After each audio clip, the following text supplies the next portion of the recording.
And after the presentation, you can come up and look in the windows of one of these buildings and maybe see where I was born. I don't know which building I was in.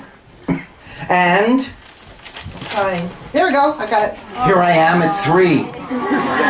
Now, that's probably not 3, probably younger, and the only reason that this picture exists is to hear you go, ah. Well, that was your cue. You missed your cue. That's right, I heard a few of you, and that was enough for me. And here I am at about 4 or 5. Now, even then, I was so dyslexic that I could not read. I was so lacking in self, I didn't know who I was. So they put my name on my tie. But since I couldn't read, when I looked down, I saw the word heavy. You know what you're supposed to say? Thank you very much. That was me at 8 months old. And this, oh, I'm so sorry. I don't know. I'm having a little. That is a picture of me growing up with my sister Pam. And you probably think we were twins, but we weren't. We just had a very strange mother who thought we should dress alike all the time. Aren't you glad you don't have that mother? Go again. There we are. Now, no, wait a minute. Just go back a minute. You're dressed as twins. Yeah. You're dressed as twins. Boy, are we good at this. We travel all over the country, completely screwing up the entire thing. There they are. Now, you look like twins, but what is the age difference? 2 years and 2 days. And just to show you how traumatizing that was, I never got my own birthday party. We had to celebrate our birthdays on the day in between our birthday. Isn't that just the meanest thing we ever heard? Okay. And there I am in high school. I went to McBurney School for Boys. I wore a blue blazer, gray slacks, and a tie every day. And the headmaster of my school said, "Winkler, I want to know." Hi. I'm here. Okay, and now I'm here. The headmaster of my school said, "Winkler, I want to know why you're not achieving." I said, "Hey, that makes 2 of us." Because I had trouble in school. I was bad in spelling, I was bad in reading, I was bad in history, I was bad in science. I was great in going home. I excelled at lunch. I could have a tuna fish sandwich better than anybody I ever met in my life. My son Max has red hair too. I'm crazy about you. Oh, I'm so sorry. I don't know. That's all right. Okay, and that's a picture of me in high school. What we're doing here is parallel lives. And that, I would hope you could infer from these pictures that I was the opposite of Henry. I did everything I was supposed to do. I turned in all my homework on time. I made outlines of my papers before I wrote them. And I wore pearls. But that's right. I was really good. Here I am in a musical in the 11th grade of the I Sing. All I wanted to do was to be an actor since I was 7 years old. That's all I wanted to do. I don't know how that thought came into my mind. I don't know how it came into my body. All I knew is if people were born to do something, I was born to try and be an actor. My parents came from Germany in 1939. They were very short people. And my father did not want me to be an actor. He wanted me to buy and sell wood. And I could not be in a play except in the 11th grade. And I want to say the reason this picture is here, because now, there's the wood that my father wanted me to buy and sell. And that is the only wood that I was interested in. And let me tell you that I was told that I would never achieve. I was told that I was stupid, that I was lazy, that I wasn't living up to my potential. And my parents, those very short Germans, they had a pet phrase for me growing up. They had a nickname. They called me Dummer Hund. For those of you who don't speak German, that means dumb dog. Very supportive people. Flying buttresses. I used to have a fantasy in high school. I used to have a fantasy that while I was sitting there trying to learn geometry for 4 years in a row, they would have moved and left no forwarding address.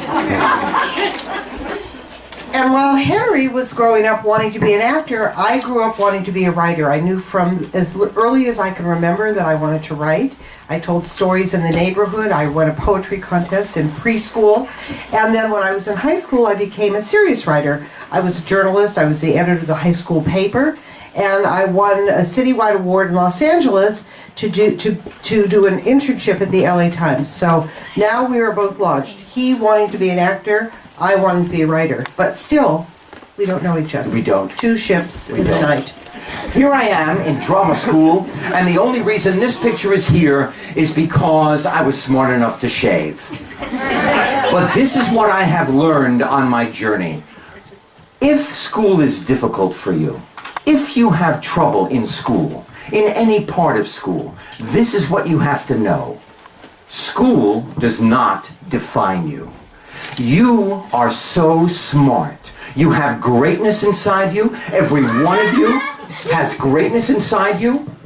And your job is to figure out what you're great at, dig it out, and give it to the world as a gift. There is not one adult in this room, in your house, in your town, in your state, in our country, who cannot wait to see who you become. So I wanted to be an actor. My parents, those very, very short Germans, they wanted me to sell wood. My father spoke 11 languages. I only spoke English and very poorly. My father said to me 11 times a day in 11 languages, "Why do you think I bought the business over here?" I said, "Besides being chased by the Nazis, Dad, was there a bigger reason than that?" So I went to Hollywood because after drama school, I did commercials, and then I made enough money to go to California for 1 month. I rented a room from these two women. One was a belly dancer, the other wrote for an underground newspaper. And they had cats, and those cats were bald because all of their hair was on my clothing. One of my first auditions was at Paramount Studios. And I went and I made a deal with myself that every actor who played kind of a tough guy who rode a motorcycle, who wore a leather jacket, every guy like that combed his hair, had cigarettes in his shoulder, wore a big belt buckle. I was going to do none of that. I was going to create an actor. I was going to create a character that had none of that. It said in the script, "Go to the mirror, comb your hair." And I said to the director, I made a deal with myself, I'm not going to comb my hair. And he went, "It's written you're going to do it." So I walked to the mirror, I took out my comb, and I went, "Hey, I don't have to because it's perfect." Want to be an actor, and then you don't just wait to get on television, you do local plays. You do plays for free. I did plays for free at theaters all over New York City to keep my motor going. And then as you do that, you get more confidence. As you get more confidence, you start to audition differently. And then one day somebody says yes. Instead of thanks, we'll call you. Thank you. Yes, my pleasure. Yes, my darling. What is your name? Miller. Hi. If you were an actor when you were younger, then how did you become a writer? Okay, that's a good question. I always wanted to be an actor. I was an actor. One day somebody said be a writer. I met Lynn. We said, yes, we're going to write books together. And Lynn taught me all of the rules about writing for a book, which is different. And we then worked together and had the most wonderful time. Do you have a question, sir? What is your name? AJ. Hi, AJ. Is Frankie a real person?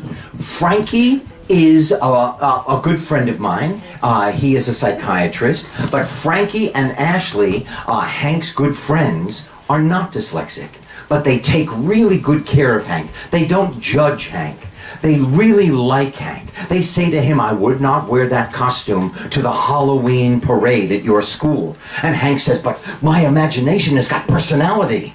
And he goes as a table in an Italian restaurant.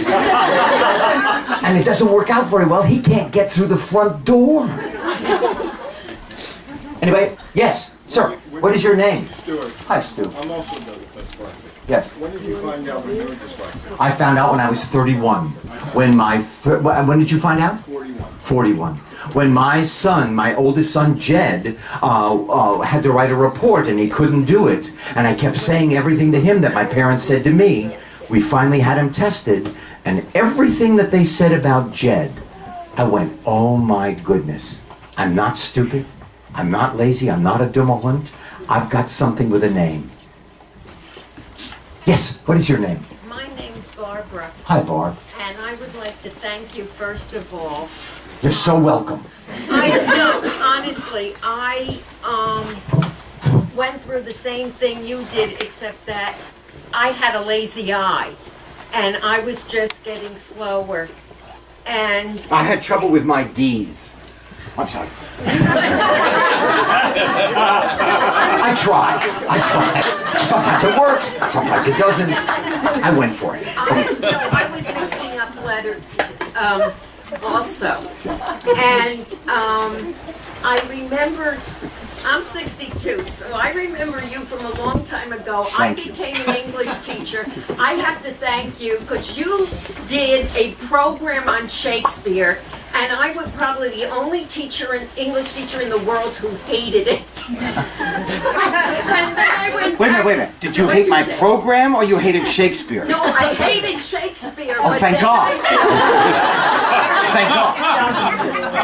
I hated Shakespeare, and then I went back to your program. Me too. And I also was Safe Kids, Strong Kids. Yes. I also used that, but I have to, my parents were very encouraging. I also found out I had Asperger's 5 years ago. Oh, wow. And the door that opened for you was the door that opened for me, because the things that I was going crazy with, I finally said, yes, there is an answer.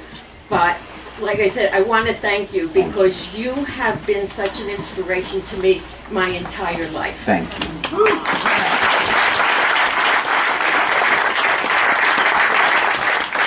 Hold it. Sir, what is your name? Aiden, Hi, Aiden. What's your question? what's your first book called?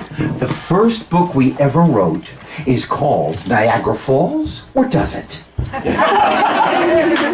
Because he has to write a five-paragraph essay, and Hank can't do it, so he builds Niagara Falls, unfortunately, out of cardboard. So when he puts the water in, he floods his classroom. The very first book of the Here's Hank series, which is for beginning readers, which is for first and second graders, is called Bookmarks Are People Too. Yeah. Yes, what is your name? Quick question, Michelle. Hi, Michelle. What would you recommend to parents of children who are going through what you went through to be successful? What do I recommend to parents who have children who learn differently? I will tell you that the most important thing is to make sure that their self-image is buoyed. Because all a person needs in the universe is to be a good citizen on the earth. I took geometry for 4 years. I was pained by geometry. I did not graduate with my class because I didn't pass geometry. Regular school, summer school, regular school, summer school, regular school, summer school. That was 1963. In 2015, until I walked into this room tonight, not one human being on this earth ever said hypotenuse to me. What were they thinking? I didn't need it. We have to teach children how they learn, not what we think they should And I've learn. gone back 4 times to deliver the commencement speech. And I kept thinking every time I went back, you had nothing to do with it. They really didn't. Wow. But you did. Congratulations. Okay, yes, ma'am. You'll be the last question because otherwise we're all going to lose weight down here. Yes, what is your name? Diane, how did you learn scripts if you were... Because I couldn't read, but I could memorize. So when I had an audition, I would memorize as quickly as I could. I would go in and do what I remembered, and then I improvised.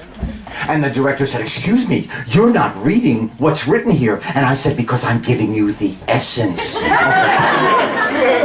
But it worked. There's more than one way to get where you want to go.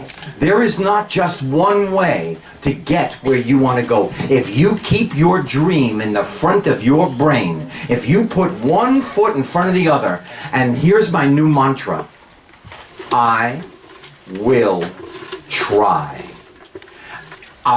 There are so many things in my life that I would have been denied if I didn't say, I will try.